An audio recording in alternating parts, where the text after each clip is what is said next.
মা শব্দটার মধ্যে লুকিয়ে থাকে অনেক না জানা গল্প। তবে আজকের গল্প একটু আলাদা। এই গল্পের নায়ক মায়ের হাত ধরে সমস্ত প্রতিকূলতা কাটিয়ে উঠেছেন।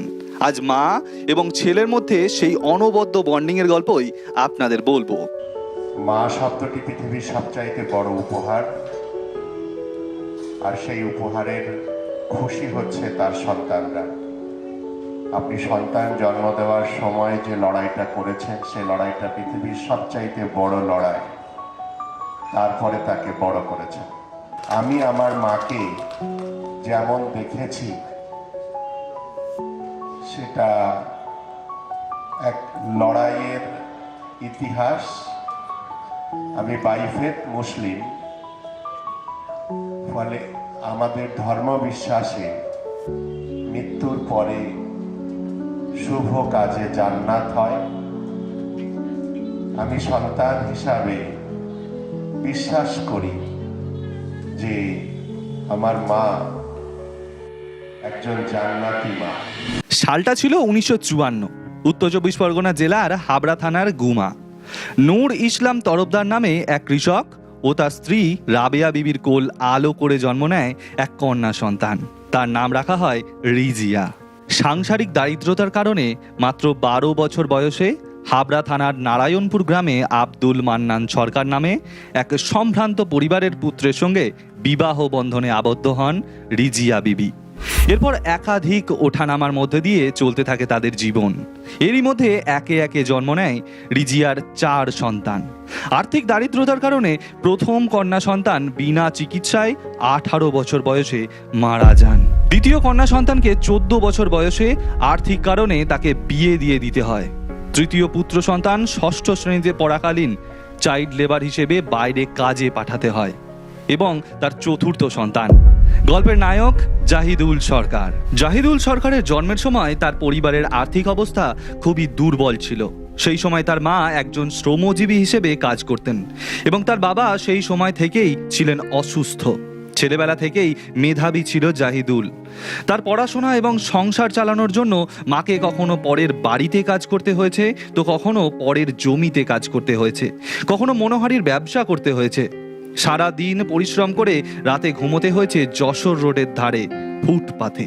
সন্তানগুলোকে বুকে জড়িয়ে ধরে কোনো রকমে বেঁচে থাকা। আর এই সমস্ত সংগ্রামের মধ্যে থেকেই ধীরে ধীরে বেড়ে উঠেছেন জাহিদুল সরকার। 1996 সালে উত্তর চব্বিশ পরগনা জেলার শিক্ষা মানচিত্রে মাধ্যমিক পরীক্ষায় উজ্জ্বল সাফল্যের সঙ্গে জাহিদুল সরকার সকলের নজর কাড়েন। 1998 সালে Barasat Mahatma Gandhi memorial high school থেকে পুনরায় বিজ্ঞান বিভাগে ভালো রেজাল্টের সঙ্গে উত্তীর্ণ হন। কলকাতা সুরেন্দ্রনাথ কলেজ থেকে ফিজিওলজি অনার্স। মাস্টার্স করেছেন যাদবপুর রবীন্দ্রভারতী এবং চৌধুরী চরণ সিং বিশ্ববিদ্যালয় থেকে। গবেষণা করেছেন শিক্ষাবিজ্ঞান এবং আইন বিভাগে। উচ্চ মাধ্যমিক পাশ করার পর থেকেই জাহিদুল সরকার তার মা এবং পরিবারের পাশে দাঁড়িয়েছেন। তার অদম্য ইচ্ছায় 2012 সালে তৈরি করেছেন MR চ্যারিটেবল ট্রাস্ট। ধীরে ধীরে এই ট্রাস্টের অধীনে তৈরি হয়েছে একাধিক কলেজ এবং হসপিটাল। তবে জাহিদুল সরকার শুধুমাত্র নিজের মা এবং নিজের পরিবারের কথাই ভাবেননি, তিনি পাশে দাঁড়াতে চেয়েছেন বহু মায়ের। আর সেই মতোই বারাসাত উৎসবের হাত ধরে তার নতুন প্রচেষ্টা বৃদ্ধাশ্রমের সমস্ত মায়েদের পাশে দাঁড়ানো। একটা ছোট্ট অনুদান, উনি ওনার কষ্টার্জিত অর্থ থেকে 2000 কোটি টাকা উনি আর কি মায়ের হাতে সবার হাতে তুলে দিচ্ছেন। এই জানুয়ারি মাসের বছরের শুরুটা যাতে মায়েরা খুব আনন্দ করতে পারে। আমি ওনাকে বিশেষভাবে ধন্যবাদ জানাচ্ছি যে ভালো থাকুন, খুব ভালো থাকুন, খুব ভালো থাকুন।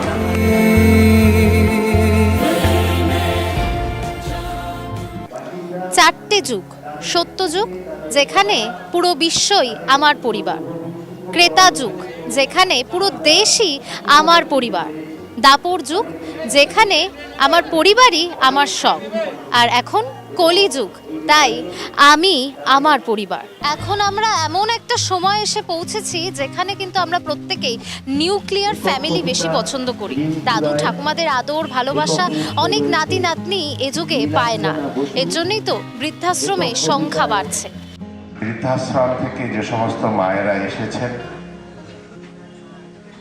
তাদেরকেও এই বারাসাত উৎসবের শুভ ভাবনার পাশে কাঁধে কাঁধ মিলিয়ে বলছি, যে আপনারা একক নন, আমরা আপনাদের সকল মায়ের আমরা সন্তান। আপনাদের আগামী জীবন এই পৃথিবীতে আপনারা যাতে পূর্ণ অক্সিজেন নিয়ে থাকতে পারেন, তার সমস্ত দায়িত্ব দায়বদ্ধতা বারাসাত উৎসবের মধ্য দিয়ে আমরা সবাই এবং ব্যক্তিগতভাবে আমি এবং আমার প্রতিষ্ঠান গ্রহণ করছি।